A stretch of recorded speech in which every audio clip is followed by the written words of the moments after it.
বলিহারি শখ বাবা আপনার। এতগুলো টাকা খরচ করে ঘোড়া কেনার মানে কি? আচ্ছা আচ্ছা, আপনার রাস্তা বলে কি ঘোড়ার অভাব পড়েছে? হ্যাঁ, আমার রাস্তা বলে ঘোড়ার অভাব না হলেও এরকম ঘোড়া কিন্তু নেই। দেখলে তুমিও অবাক হয়ে যাবে। দুধের মতো গায়ের রং, তারপর যেমন তেজি তেমন বাধ্য। শুনেছি এই ঘোড়া নবাবের কাছেও নেই। সবই বুঝলাম, কিন্তু এই ঘোড়ার খবর যখন নবাবের কানে যাবে তখন তিনি আবার চেয়ে বসবেন না তো? আরে বাবা, তুমি খামোখাই উতলা হচ্ছ রানী। আমার ঘোড়া কেনার খবর নবাবের কানে যাবে কি করে? কি করে যাবে সেটা জানি না, তবে আপনার তো আবার ঘরের শত্রু বিভীষণের কোনো অভাব নেই। আরে না না, অত দুশ্চিন্তা করো না। শোনো, আমি এখন রাজসভায় যাচ্ছি, কেমন? আজ তোমাদের সকলকে এমন একটা জিনিস দেখাবো যা দেখলে পরে অবাক হয়ে যাবে। কি মহারাজ, কি? এলেই দেখতে পাবে। কি এমন জিনিস আজ মহারাজ দেখাবেন? কিছুই তো বুঝতে পারছি না। গোপাল, তুমি কি কিছু জানো? আপনিও যেখানে আমিও সেখানে। প্রণাম মহারাজ।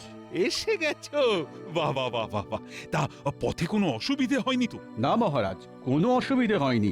দয়া করে বাইরে এসে একটু ঘোড়াটাকে দেখে যান। চলো সবাই, সকলে একসাথেই দেখব। ও, তাহলে ঘোড়া? এ আবার দেখার কি আছে? সেটা দেখলেই বুঝতে পারবে। ঘোড়া ঘোড়া ঘোড়া, ল্যাং মেরে আবার করে দেবে না তো ঘোড়া? এই, হ্যাঁ করে না হেসে যেটা দেখাচ্ছি সেটা দেখবে, চলো।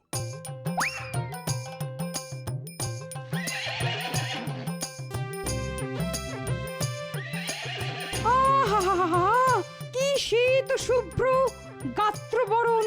অশ্ব হলেও দেখতে যেন রাজহংসের মতন। সত্যি কথা বলতে মহারাজ, আমি অবাক হয়ে গেছি। এই ঘোড়াটাকে না দেখলে জানতেই পারতাম না যে ঘোড়াও এত সুন্দর হয়। মহারাজ, আমি তো অনেকবারই মুর্শিদাবাদে গেছি, মনে হয় স্বয়ং নবাবের রাস্তা বলেও এমন ঘোড়া নেই। একেবারে ঠিক কথা বলেছো গোপাল। এই একটা ব্যাপারে মনে হয় আমি নবাবকে টেক্কা দিতে পারলাম। খুব গর্ব করা হচ্ছে, তাই তো? দেখবো এই ঘোড়া আপনি কি করে নিজের কাছে রাখতে পারেন। বুঝলে, অনেক টাকা খরচ করে এই ঘোড়াটা আমি কিনেছি। কি তোমরা সকলে খুশি তো? সকলেই খুব খুশি মহারাজ। তবে এমন একটা খুশির দিনে আরো খুশি হতাম যদি আমাদের দক্ষিণ হস্তের কিছু ব্যবস্থা করতেন।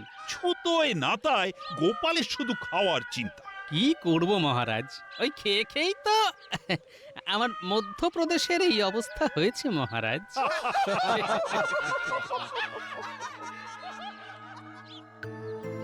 মহারাজের এই সাদা ঘোড়া কেনার খবরটা কি নবাবের কানে পৌঁছে দেব? হুম হুম হুম হুম হুম হুম হুম, সেই ভালো। খুশি হয়ে নবাব তাহলে আমাকে কিছু পুরস্কার দিতে পারেন। যাই, তাহলে কাল সকালেই বেরিয়ে পড়ি। উজির, আমার অধীনস্থ সব রাজাদের খবর কি? ভালো ভালো ভালো মহারাজ, সকলে বেশ ভালোই আছে। উজবুক? একদম হক কথা বলেছেন। কিন্তু কে উজবুক জাহাপানা? কে আবার? তুমি? কেন কেন আমি আবার উজবুক হলাম কেন? উজবুক নও, তুমি উজবুক না হলে আমার অধীনস্থ সব রাজারা ভালো থাকে কি করে? হ্যাঁ, এটাও আপনি ঠিক কথা বলেছেন হুজুর। তাই আর আলসেমি না করে ওদের সদাই ব্যতিব্যস্ত রাখার ব্যবস্থা করো। তাই করবো জাহাপানা। ভেতরে আসতে পারি জাহাপনা? আরে কৃষ্ণচন্দ্রের মন্ত্রী যে, এসো এসো এসো এসো, ভেতরে এসো। বলো বলো বলো, কি খবর? খুব গোপনে আপনাকে একটা গোপন খবর দিতে এলাম হুজুর। গোপন খবর? হ্যাঁ হুজুর, আপনাকে না জানিয়ে আমাদের মহারাজ একটা দুধ সাদা রঙের ঘোড়া কিনেছেন। বলবো কি হুজুর, সে ঘোড়া যে দেখবে সে একেবারে ট্যারা হয়ে যাবে। বলো কি, এমন সুন্দর ঘোড়া? হ্যাঁ জাহাপনা, তাই তো আমাদের মহারাজ সকলের সামনে খুব গর্ব করে বলেছেন যে এমন একটা ঘোড়া কিনে তিনি আপনাকে টেক্কা দিতে পেরেছেন। শোনো শোনো ওজি, কৃষ্ণচন্দ্র কি বলেছে শোনো।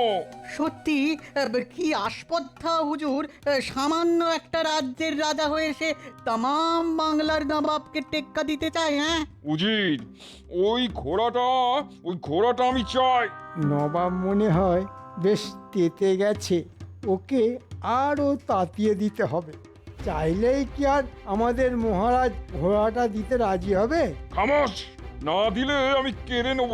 শুধু ঘোড়া নয়, সেই সঙ্গে গোটা কৃষ্ণনগরটাকেও কেড়ে নেব। যাও যাও, তোমাদের রাজাকে বলে দাও। এ মা, এ কি কথা বলছেন জাহাপনা? আমি যদি বলতে যাই তাহলে মহারাজ বুঝে যাবেন যে ঘোড়ার খবরটা আমি আপনাকে বলে দিয়েছি। তখন তো তিনি আমার গর্দান নিয়ে নেবেন হুজুর। মন্ত্রী কিন্তু একেবারে ঠিক কথা বলছে হুজুর। ঠিক আছে ঠিক আছে, তুমি কৃষ্ণনগরে ফিরে যাও। উজিত, এক্ষুনি ঘোড়া চেয়ে কৃষ্ণচন্দ্রকে একটা চিঠি লেখো। ঠিক আছে জাহাপানা। তবে আমি যেখানে এসেছিলাম সেটা যেন মহারাজ একেবারেই জানতে না পারেন। তুমি নিশ্চিন্ত থেকো, ব্যাপারটা পুরোপুরি গোপন থাকবে। আর একটা কথা, মানে মানে বলতে চাইছি কি, এমন একটা খবর এনে দেওয়ার জন্যে আমি কি কোনো ইনাম পাবো না? পাবে পাবে, হাতের মুঠোর মধ্যে ঘোড়া এলেই তুমি ইনাম পাবে। এই না হলে নবাব, তাহলে তাহলে আমি আসি হুজুর। হ্যাঁ এসো। প্রণাম মহারাজ। কি খবর প্রহরী? আগে মুর্শিদাবাদ থেকে নবাবের দূত একটা চিঠি নিয়ে এসেছে। এই সাত সকালে নবাবের দূত? গোপাল, চিঠিটা পড়ো দেখি।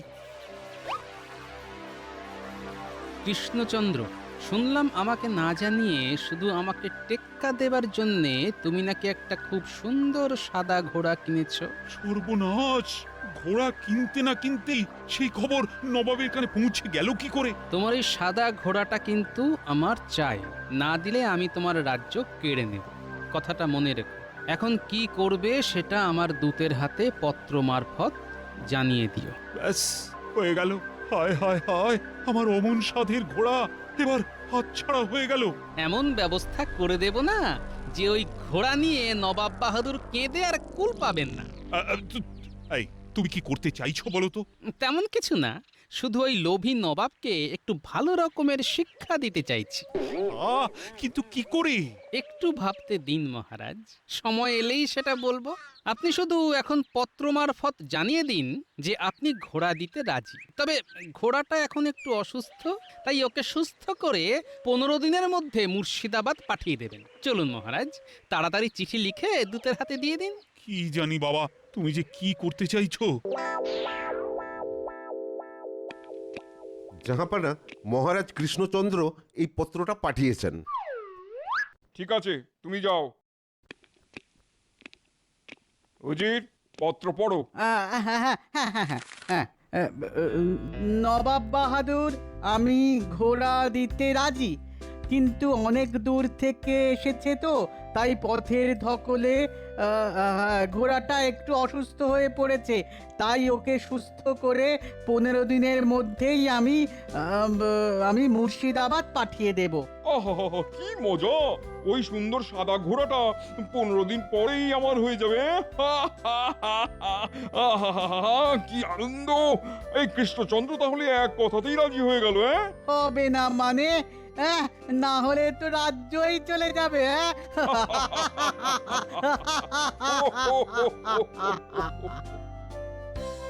তোমার কথা মতো তো ঘোড়া দিতে রাজি আছি বলে নবাবকে চিঠি দিয়ে জানিয়ে দিলাম, কিন্তু নবাবকে শিক্ষা দেবার বিষয়ে কিছু কি ভেবেছো? হ্যাঁ মহারাজ, ভেবেছি।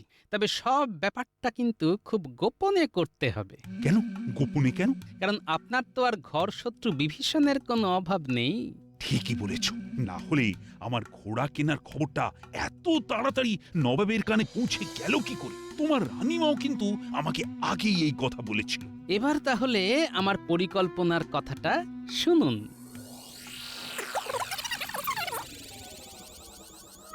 বাহ বাহ, এর মধ্যে এত কিছু ভেবে ফেলেছ। সত্যি গোপাল, তোমার বুদ্ধির কোনো তুলনা নেই। তোমার মাথা যেন একটা চলমান বুদ্ধির কারখানা। ভেতরে আসবো মহারাজ? আরে চিত্রকর যে, এসো এসো এসো। তা গোপালবাবু হঠাৎ করে আমাকে ডেকে পাঠাবার কারণ? তোমাকে দুজন মানুষের পূর্ণ মাপের ছবি আঁকতে হবে। মহারাজ আর মহারানীর ছবি কি? না না, আমাদের ছবি নয়। তোমাকে নবাব আর উজিরের ছবি আঁকতে হবে। আচ্ছা, আশা করি নবাব আর উজিরকে তুমি দেখেছো? দেখবো না কেন, বহুবার দেখেছি। ওদের চেহারা আমার মনের মধ্যে আঁকা হয়ে আছে। তাহলে তো ঝামেলা মিটেই গেল। শোনো চিত্রকর, খুব ভালো করে দুজনের দাঁড়ানো ছবি একটা মোটা কাপড়ের ওপর পাশাপাশি আঁকতে হবে। তারপর সেটা একটা কাঠের কাঠামোর উপর সাঁটিয়ে দিতে হবে। হয়ে যাবে। এমন ছবি আঁকবো দেখে মনে হবে জীবন্ত। তা কদিনের মধ্যে এঁকে দিতে পারবে? কদিনের মধ্যে এঁকে দিতে হবে বলুন? ধরো 1 সপ্তাহের মধ্যে। চিন্তা করবেন না, তার আগেই হয়ে যাবে। ঠিক মতো কাজ করতে পারলে উপযুক্ত পারিশ্রমিক পাবে। আমি আজ থেকেই কাজ শুরু করে দিচ্ছি। আগে ছবিটা হয়ে যাক, তারপর শুরু হবে ঘোড়ার তালিম।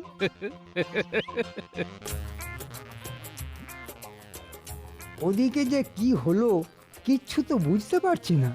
নবাব চিঠি দিলেন কিনা, সেই চিঠির উত্তরে মহারাজ কি জবাব দিলেন কিছুই তো জানতে পারছি না।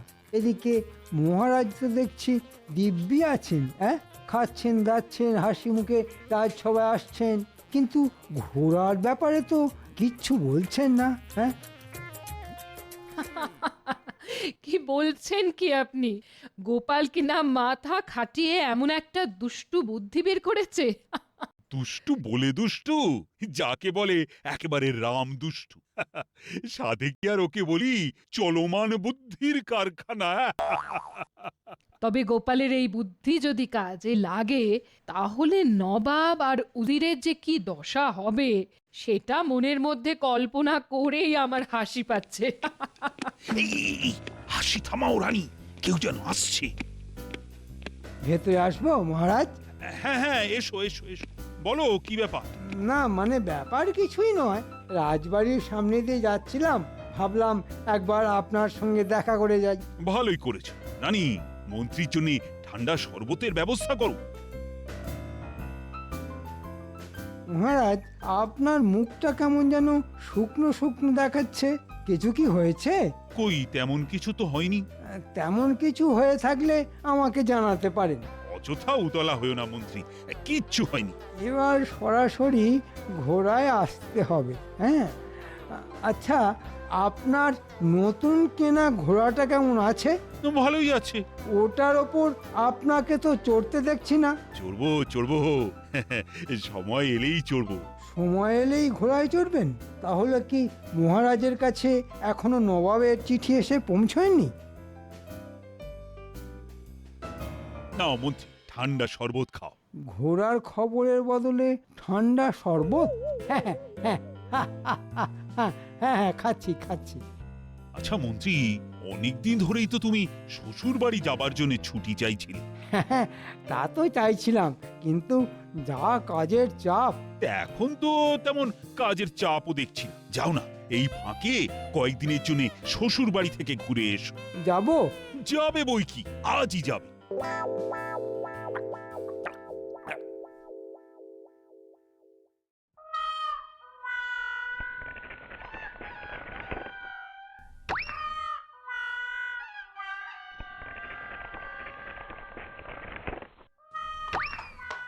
ব্যাস, গোল করে কাটা হয়ে গেল।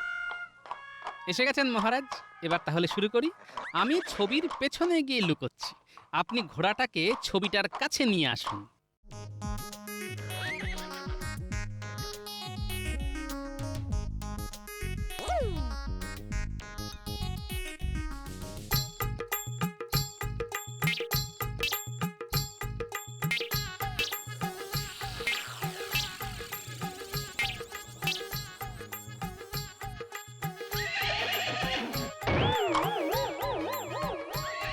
তার মানে পরিকল্পনা মতো কাজ হয়েছে মহারাজ। শত্রু ভেবে সাদা ঘোড়া নবাব আর উজিরের ছবিতে কষিয়ে লাথি মেরেছে। তাই তো দেখছি। এইভাবে 2-4 দিন একই কায়দায় নবাব আর উজিরের বিরুদ্ধে ঘোড়াটাকে রাগিয়ে দিতে হবে। তারপর যেদিন আসল নবাব আর উজিরকে দেখবে সেদিন যে কি হবে ভাবলেই আমার হাসি পাচ্ছে। তা না হয় পেল, কিন্তু নবাব কি সত্যি সত্যি আমার ঘোড়া ফিরিয়ে দেবে? দেবে মানে বাপ বাপ বলে ফিরিয়ে দেবে। আমি ঘোড়ায় চেপে নবাবকে দিতে যাব আর ঘোড়ায় চেপে ফিরেও আসব। আর যদি না আসতে পারি তাহলে আমার এই মুখ আর আপনাকে কোনো দিন দেখাবো না মহারাজ। হ্যাঁ গো, কালই তো 15 দিন পূর্ণ হবে। হ্যাঁ, তার মানে কালই তো নবাবকে তোমার সাথের ঘোড়া দিয়ে দিতে হবে। তা দিতে হবে। তবে গোপাল যা ব্যবস্থা করেছে তাতে ঘোড়াটাকে ফিরিয়ে দিতে নবাব বাহাদুর আর পথ পাবে না। মায়ের কৃপায় তাই যেন হয়, তাই যেন হয় মা। ভেতরে আসবো মহারাজ? মন্ত্রীজি, এসো এসো। তা শ্বশুর বাড়ি থেকে চলে এলে? হ্যাঁ মহারাজ, কৃষ্ণনগরের জন্য বড্ড মন টানছিল, তাই আর থাকতে পারলাম না। ভালোই করেছো। এদিকে আমাদের কাজকর্ম সব হয়ে গেছে। মহারাজ, এর মধ্যে নতুন সাদা ঘোড়াটায় আপনি চেপেছেন? চেপেছি তো, কদিন পর পর চেপেছি। তাহলে মনে হচ্ছে আমার কপাল পুড়েছে। নবাবের কাছ থেকে কোনো ইনামই আমি পাবো না। আমি তাহলে আসছি মহারাজ, কাল রাজসভায় দেখা হবে। সাদা ঘোড়ার ব্যাপারে মন্ত্রীর কি কৌতূহল দেখেছেন? সে তো গোড়া থেকেই দেখতে পাচ্ছি। আমার মনে হচ্ছে মন্ত্রী হচ্ছে সেই ঘর শত্রু বিভীষণ। আমারও তাই মনে হচ্ছে। সাবধানে যেও গোপাল। কোনো চিন্তা করবেন না মহারাজ, সকালে যাচ্ছি, বিকেলে ঠিক ফিরে আসবো। কিরে, তোকে নিয়ে ফিরে আসতে পারবো না? এই তো আসছি মহারাজ।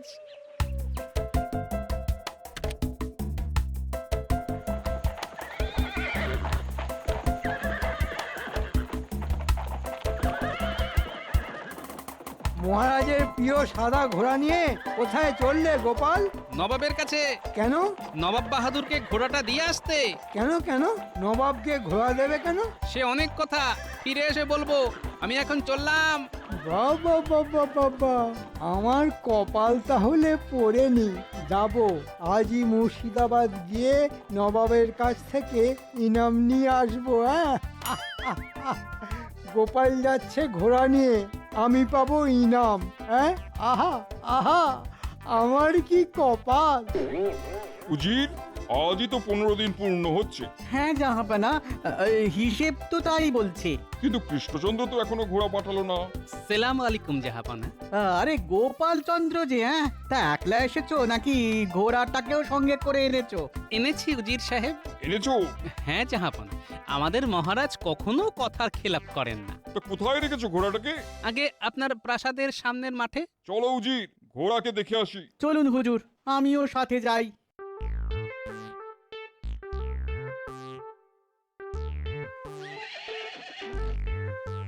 ইয়া আল্লাহ, কিতনা খুবসুরত! সত্যি মন্ত্রী খবর না দিলে এমন সুন্দর ঘোড়ার খবর আমি জানতেই পারতাম না। তাহলে মন্ত্রী মশাই আপনাকে ঘোড়ার খবর দিয়েছিলেন? এছাড়া তোমাদের কৃষ্ণনগরে কেই বা আমাকে ভালোবাসে। হ্যাঁ হ্যাঁ, সে তো ঠিক, সে তো ঠিক। তা ঘোড়ার পিঠে কি চড়া যাবে? কেন যাবে না?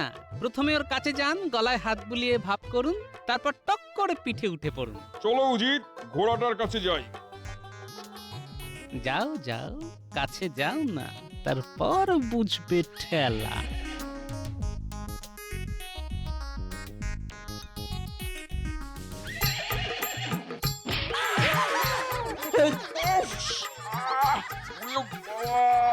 কি জোরে মুখে লাথি মারলো! বাবারে, পড়ে গিয়ে মাজায় কি লাগলো! ওরে উজির! ও গোপাল, এ কেমন ঘোড়া? মুখে সপাটে লাথি মারে কেন? আসলে অবোধ অবলা জীব তো, আপনাকে ঠিক চিনতে পারিনি জাহাপানা। যান যান, আর একবার কাছে গিয়ে ওর সাথে ভাব করার চেষ্টা করুন। বলছো?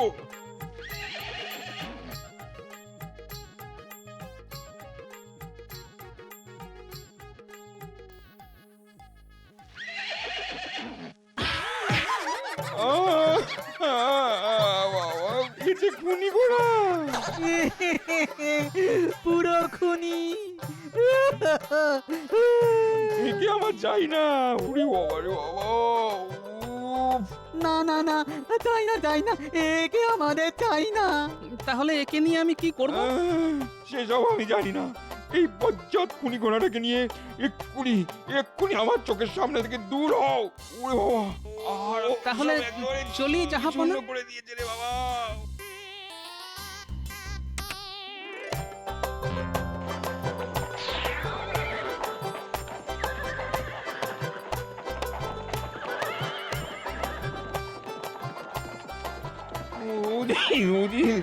আমায় আমায় ধরে তুলো।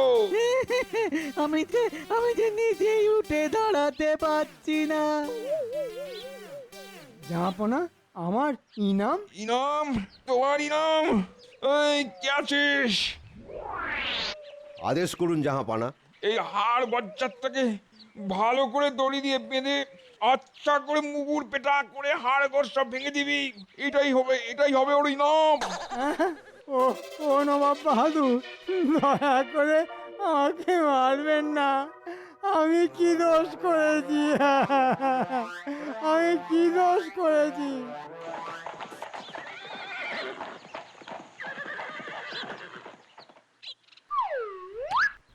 এই নিন মহারাজ, আপনার সাধের সাদা ঘোড়া।